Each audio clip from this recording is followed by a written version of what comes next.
Hello and welcome back to the channel. We've got a morning shot video today. Let's get into this. Hello, welcome back to the channel. Thanks for clicking on the video. I came across this today actually. This is 5 hours old now. Well, at least, actually, let me refresh the page because I think that this went for a while already. Yeah, it's 8 hours old. I knew I had to watch this when I saw the title. Julius Malema, the guy that was doing all the chaotic shit in this country, might be getting arrested. So I know I had to react to this and check this. So yeah, let's see what's going on in South Africa. Here we go. A very important day for politics because you know it, Julius Malema got sentenced today. And if you're watching this, which is probably tomorrow, I'm recording today, so the day before tomorrow. Anyway, you probably already know Julius Malema is due to go to prison. And I'm going to break that all down to you and the sentencing rationality as it came out shortly. But before we get on to the main video of today, can you yet again remind you, if you haven't already, please subscribe to the channel. A couple of news articles I want to go through before we get to Julius Malema. Julius Malema is obviously the biggest story of today. But the first one is actually an article by William Gumede. Now, William Gumede is actually a very smart cook here in South Africa, and he's an individual that I generally tend to listen to quite a lot. So Gumede says that South Africa's failures, the reason we haven't grown as fast as China and India, is because China and India put growth first, whereas the ANC put redistribution first. Yeah. Now, he argues that growth creates jobs and cuts poverty. And he says that the ANC has focused too much on redistribution, nationalization, and expropriation, all of which is true. He says that many liberation movements treated growth as neoliberal ideas and paid the price. He says that India is cited as the fastest growing major economy with 7.8% growth in late 2025. Now, China averaged around 9% growth. Just because a country has high growth doesn't mean the people are happy. I want to see what you end up as. I did do the prompt of the day yesterday. Well, today. And they turned out really well. Between 1980 to 2015, and that growth lifted almost 800 million people out of extreme poverty. Now, it's on X. I commented under the prompt of the day on X. Gumede says that you cannot create jobs properly without having growth first. And he calls for pragmatic, evidence-based policy, not ideological slogans. He says that South Africa needs better coordination between government, state-owned enterprises, and businesses. And he says that the private sector and small, medium enterprises are essential for growth. The private sector is essentially what grows jobs in any state. So the South African government needs to cut costs of doing business and ease red tape, allowing the private sector to do what it does, grow. Now, China rewards officials based on growth and delivery. Their own internal ministers, their own internal cadres, if you want to call them that, are all rewarded on growth. In South Africa, oh no, they came out really fucking cool. Our cadres on. Now I'll post a link to my model or my character. Really rewarded with anything apart from, well, how much they loot the state. South Africa chooses economic pragmatism over their own communist ideology, which is why many individuals claim China's not really that communist.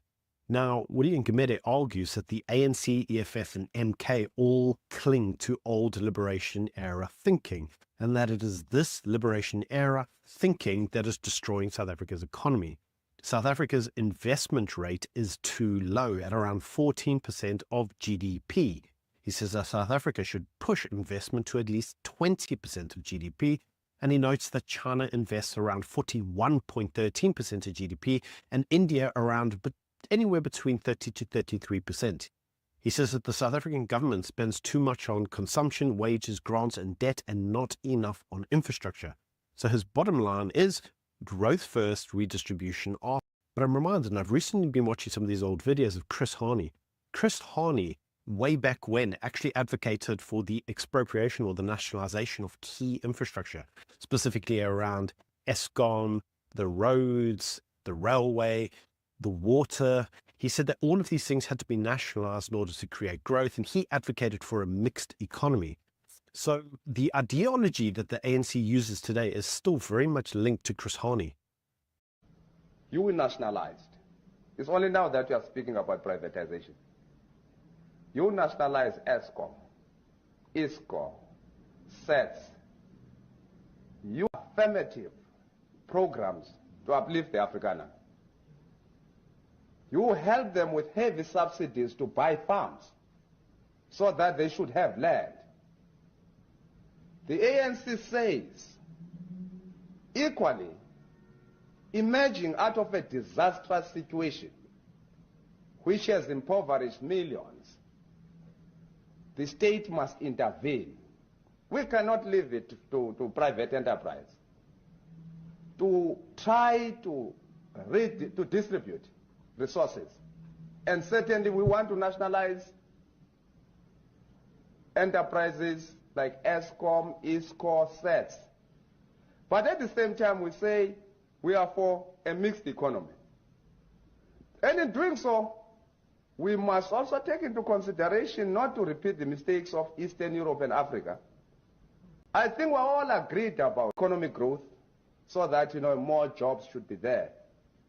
And I'm sure when we nationalize, we shall take that into consideration. But essential services, those things which are needed by the people, like postal services, transport, electricity, a government must ensure that you see... Hey, Diabolical.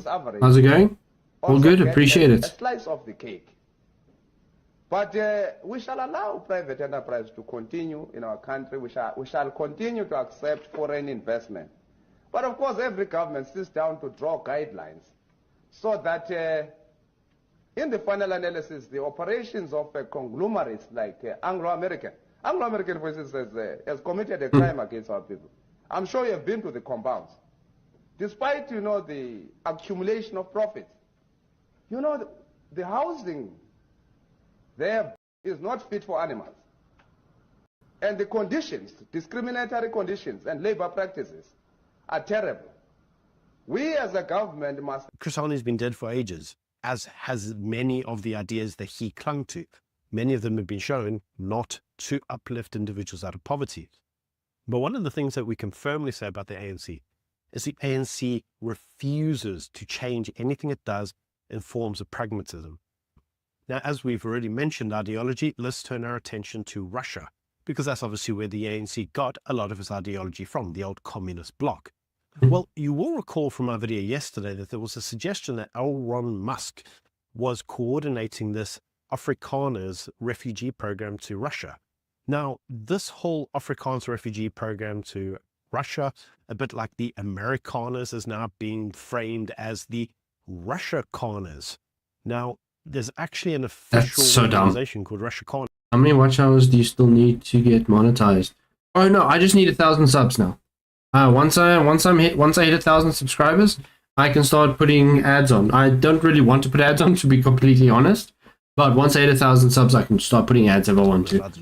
And I'm fully monetized then. Until I got the press release. I actually got a press release from this company because obviously I did the video I did yesterday, and they wanted to set a few things straight. So they said that apparently the Russiakaners Programme is not a refugee program. Instead, South Africa doesn't have a dedicated refugee scheme with Russia, but what it does have is a structured... Oh yeah, no, it is very good. If I get, if I hit 1,000 and I can put ads on videos, then I can start monetizing my channel entirely. Currently, I am monetized in the sense that I have a membership, obviously, and I can earn money through the memberships, and I can earn money through super chats and all that other stuff, but I can't put ads on just yet.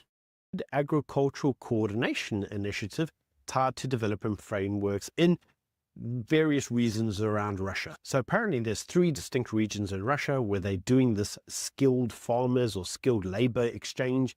And the press release says that the pathways are meant for serious farming families, skilled agricultural... I wouldn't be surprised, but at the same time, I don't have a working PayPal, so I can't really use that right now. I'm still trying to get my PayPal fixed. At this point, any money is better than no money. Workers and professionals who are willing to make long-term contributions to Russian agriculture and integrate into local communities. Now, the statement says that the media is focusing on around 50 families apparently saying that actually underestimates the scale of the initiative. They claim that the real discussions are significantly larger than what's been reported. So they said that they are in direct discussions with Elon Musk. I don't know why Elon Musk, because he's what the fuck is an Elon Musk? a bit of a nut job. Thanks. And they said that progress is moving. I really hope it's not going to have a fucking issue with like I had the last time. They said that the initiative is working in line with proper, lawful, coordinated procedures. And hello. And they're saying that the media must correct any inaccuracies that they have towards the program. So rather than South Africa's fleeing to Russia as refugees, they framed their program as a former agricultural relocation and settlement pipeline for farmers and skilled workers. So basically they're suggesting that they are taking Afrikaners, but only as skilled immigrants. Okay, wait. So I didn't hear about this one. So there is actually a Russian quote-unquote refugee program now as well. Because if you are going to give me money, send it as a super instead of joining the channel. Yeah. No, I'm still new to this, so I'm not 100% sure how it works. But I can see that. I definitely can see that being the case. I'm not sure what's going on Twitch right now. Let me just reload the Twitch page. Okay. Yeah, Twitch is working now. Okay, sorry about that. Cool. So skilled migrants in the agricultural sector. Let me know what you think of that in the comment section below. Now, on to the final news story and the one that we all want to talk about, and that is Julius Malema. So Julius Malema was sentenced to 5 years direct imprisonment in the firearm discharge case on the 16th of April 2026. Now, the sentence was handed down by the magistrate's court after Malema had already been convicted on multiple counts linked to the 2018 incidents at the EFF's 5th anniversary rally. Now, the case centered around Julius Malema firing a semi-automatic rifle in the air during the event. Now, he was convicted of 5 counts. Now, those 5 counts are important because he got basically 5 sentences for the 5 counts. So that's possible. I haven't heard that before, but that's possible. Possession of ammunition, discharge of a firearm in public, failure to take reasonable precautions to protect people or property, and reckless endangerment to people or property.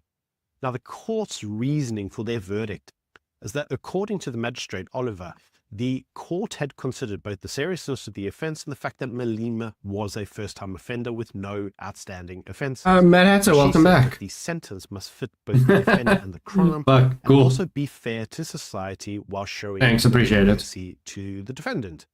Now, she rejected the defense line that this was just a harmless celebrity shot and that it was political, calling that argument nonsensical. Now, according to... Wait, what the fuck did he just say?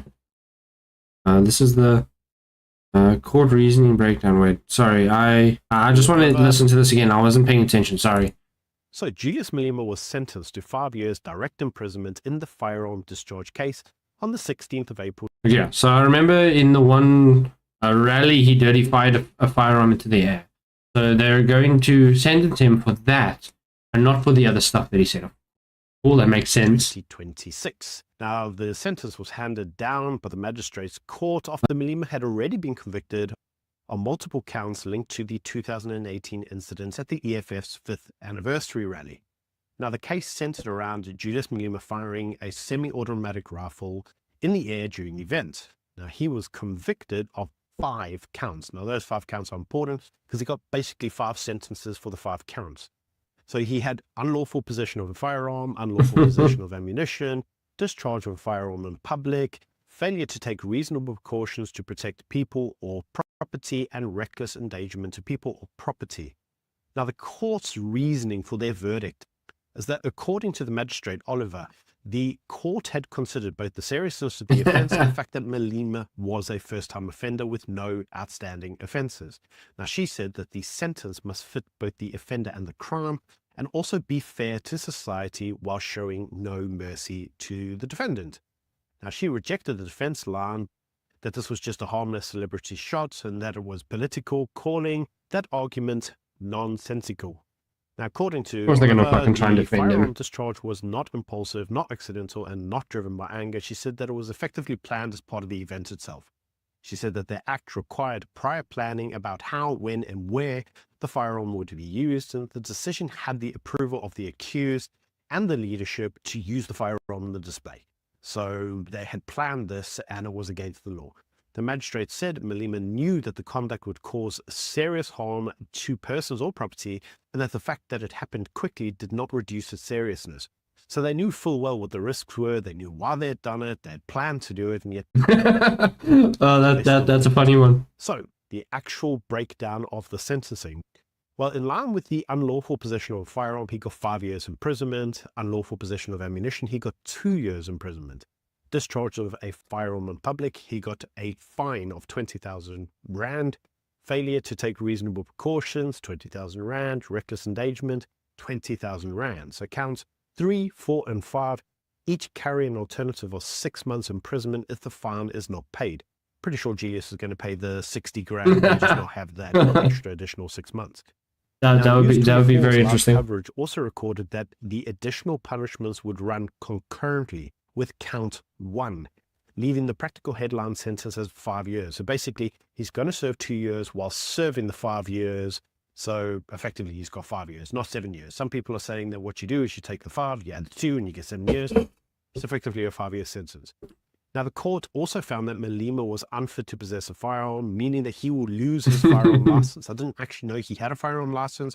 Apparently he does. So that's interesting. new. Didn't know that either. His legal team argued that the use of the firearm and the ammunition had only lasted about a minute, and that there was no intention to... The thing is, if you're firing a firearm into the fucking air, someone can get fucking killed. That bullet comes down. It doesn't continue fucking traveling forever. To cause harm. Even if no one fucking got injured, someone could have gotten injured. So it's a fucking crime. When the shooting was for celebratory purposes before the firearm was returned to his rightful owner, which was obviously his bodyguard.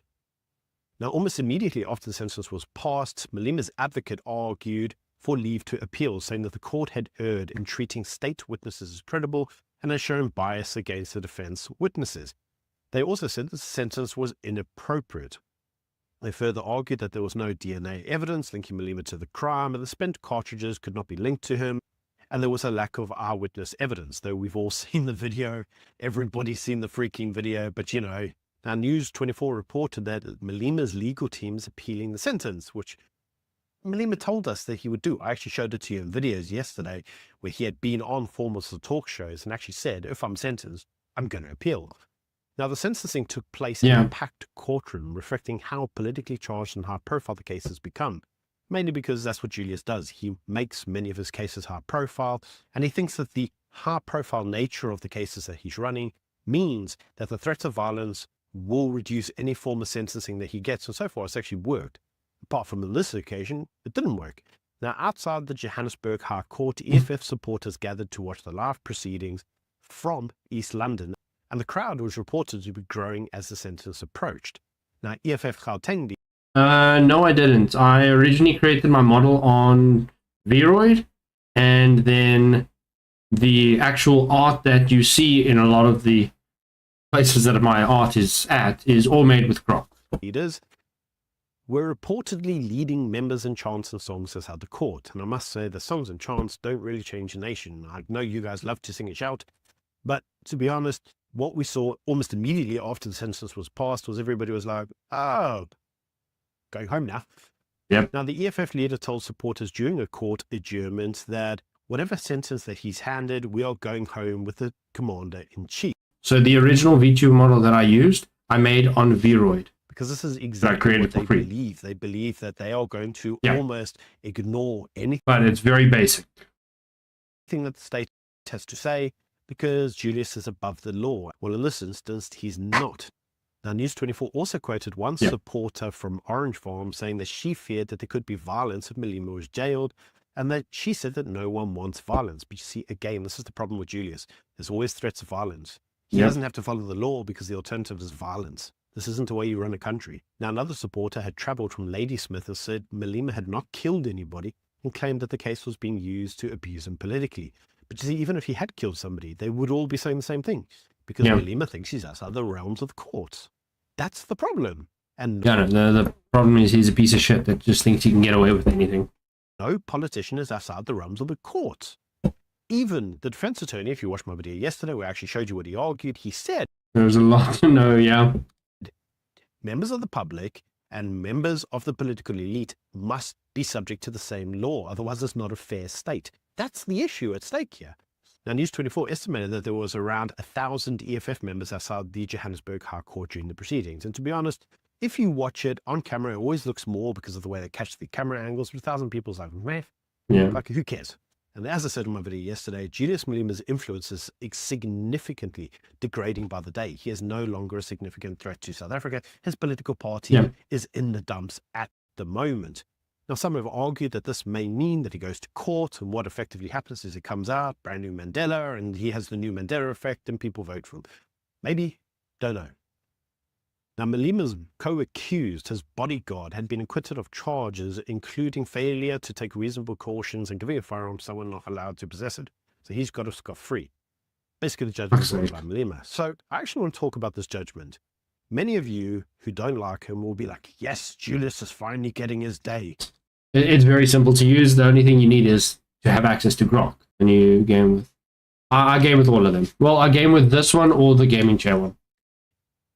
But there is actually another point, and I want to talk about this fairly. I want to be fair to Julius Malema, and I want to address what I actually think is going on here.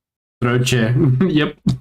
Because for me personally, what we've seen with Julius Malema is actually X's AI maker. A problem of politicians of his age group.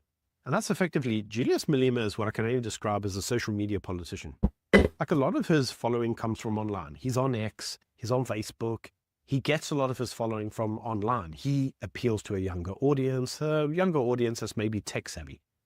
And effectively is a victim of the new social media age, in my opinion. Now, what that effectively means is that Malema constantly feels that he needs to do things for the purpose of clickbait. And in terms of clickbait, he does things that are highly controversial, but he knows they're going to get him the views. He's not actually doing it in many instances because he believes it.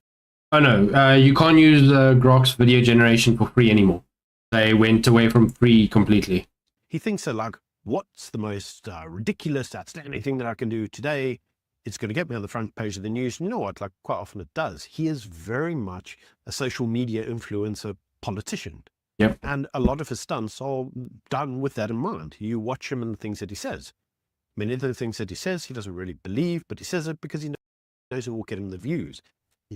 And we see this in so many instances. When he had his party conference, when he had his little escalator that he went up and raised his hands in the air, and he spent like $1 million on the big demonstration, he knew he was going to get clicks. Why did he then sing Kill the Boer? Is it because he believed it? No, because he knew everybody would talk about it. And to a large degree, as a social media... The thing is, yes, he does that because he knows people are going to talk about it, but that doesn't change the fact that there are people that hear him and actually trust and believe what he says, which is fucking dangerous. He thinks that, like many individuals, he's untouchable on social media because it's just social media. That's what it is. Like, who cares? Like, we all say stupid things on social media. Hell, I say stupid things on media. Many people say... No, of course. I do plan to do that at some point once I get a drawing tablet, but I don't have that right now. So, yeah. Stupid things on social media because it's social media, and social media isn't real life. But the problem is that the politician's in real life. And that's the problem, is that sometimes the threat is always... Oh, the person that this video is actually about, the guy that got... that they took to court, he is the guy in South Africa, the politician that sings "Kill the Boer" and all this other shit, which is very dangerous and basically saying we're gonna kill the white people and all this shit. So yeah, that's who this is about. He at one of his rallies shot a gun into the air and then got charged for that, and they're saying, oh no, you can't charge me for this because it was for my rally and this is politically challenged and all this other stupid shit. That as social media politicians, they might carry on their rhetoric into the real life. How do you distinguish between the two? It's very difficult. Now, Julius Malema, in this instance, in terms of firing the firearm, he thought it would be a great display because on social media, check how cool I am, bang, bang, bang, bang, bang. And it's had a very negative impact on him because he actually broke the law. But you see, like many social media influencers, they don't think about the law when they do these stunts. They think about what will get me clickbait. And that's really where Julius Malema has come undone. Now, to a large degree, do I think that he should get 5 years imprisonment? I'm going to be honest with you, and many of you aren't going to like me for this. No. Technically, I can clone. I've seen it in someone else's AI music video, so now it is canon. I don't actually think it's fair. Well, largely because I don't really follow a lot of firearms legislation. I don't actually think the country should have strict firearms legislation. I'm a gun rights advocate. I'm a Second Amendment advocate. we should have one of our own. This dude is based. Do I believe that he should be sentenced for this? No. Do I believe that Julius Malema should be above the law? No. What the Do I fuck? believe that he should be able to hold us ransom through threats of violence? No. And that's actually a big problem with the EFF. We have these exact same things. His rhetoric comes out all the time, clicks and whatever else, and things get burnt down. There's real life consequences for the things that he says on social media. But in his mind, he really does see himself as a social media politician. He's like a social media influencer politician. And it's dangerous, only because people can't distinguish between social media and real life. Social media is not real life. If social media was real life, he'd be the president by an overwhelming majority. So people love him on social media. In real life, that's not how it is, because real life is not social media.